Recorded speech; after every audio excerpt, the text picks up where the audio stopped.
बिहार लोक सेवा आयोग की बीपीएससी 70वीं प्रारंभिक परीक्षा 2024 विवादों में है। अभ्यर्थी लगातार इस परीक्षा को रद्द करने की मांग कर रहे हैं।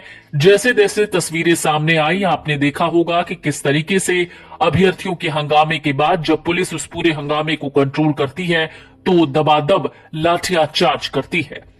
अभ्यर्थी लगातार इस परीक्षा को रद्द करने को कह रहे हैं, लेकिन सरकार है कि टस से मस नहीं हो रही।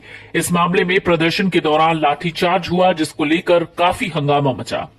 इसमें राजनीतिक दल और नेताओं की एंट्री हो गई है। चारों तरफ से सरकार की घेराबंदी के कारण बीपीएससी अभ्यर्थियों को बल मिल गया है।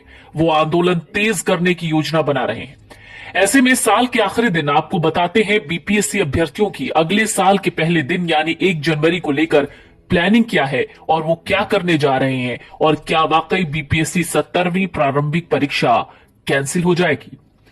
बिहार लोक सेवा आयोग की बीपीएससी 70वीं प्रारंभिक परीक्षा के अभ्यर्थी अपनी मांगों को लेकर 1 जनवरी को मशाल जुलूस निकालेंगे। इसके अलावा उनकी योजना सड़कों पर उतरकर इस आंदोलन को और तेज करने की है।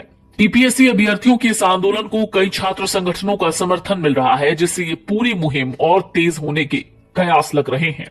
यही नहीं, बीपीएससी अभ्यर्थी 3 जनवरी को मुख्यमंत्री नीतीश कुमार का घेराव करेंगे। इसकी भी रूपरेखा तय की गई है। बीपीएससी अभ्यर्थियों की मांग है कि इस परीक्षा को निरस्त किया जाए और बीपीएससी की परीक्षा नए सिरे से कराई जाए। बीपीएससी परीक्षा को लेकर हो रहे विवादों पर लाखों अभ्यर्थियों की नजरें हैं। बिहार लोक सेवा आयोग की 70वीं प्रारंभिक परीक्षा के लिए 4,83,000 उम्मीदवारों ने आवेदन किए थे, लेकिन परीक्षा में तकरीबन 3,80,000 अभ्यर्थियों ने हिस्सा लिया।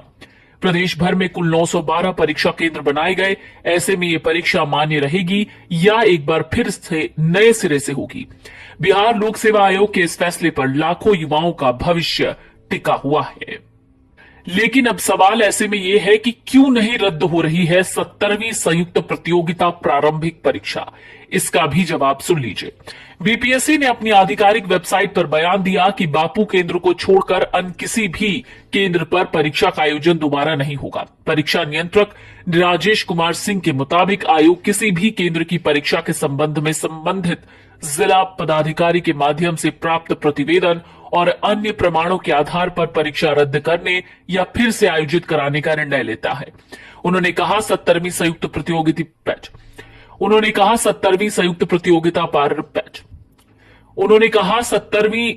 प्रतियोगिता प्रारंभिक परीक्षा को फिर से आयोजित करने के संबंध में किसी भी जिलाधिकारी के माध्यम से प्रतिवेदन नहीं प्राप्त हुआ। यहां तक कि किसी भी अन्य माध्यमों से परीक्षा रद्द करने के संबंध में कोई प्रमाण प्राप्त नहीं हुए हैं, जिसके आधार पर परीक्षा को दोबारा आयोजित करने का निर्णय लिया जाएगा।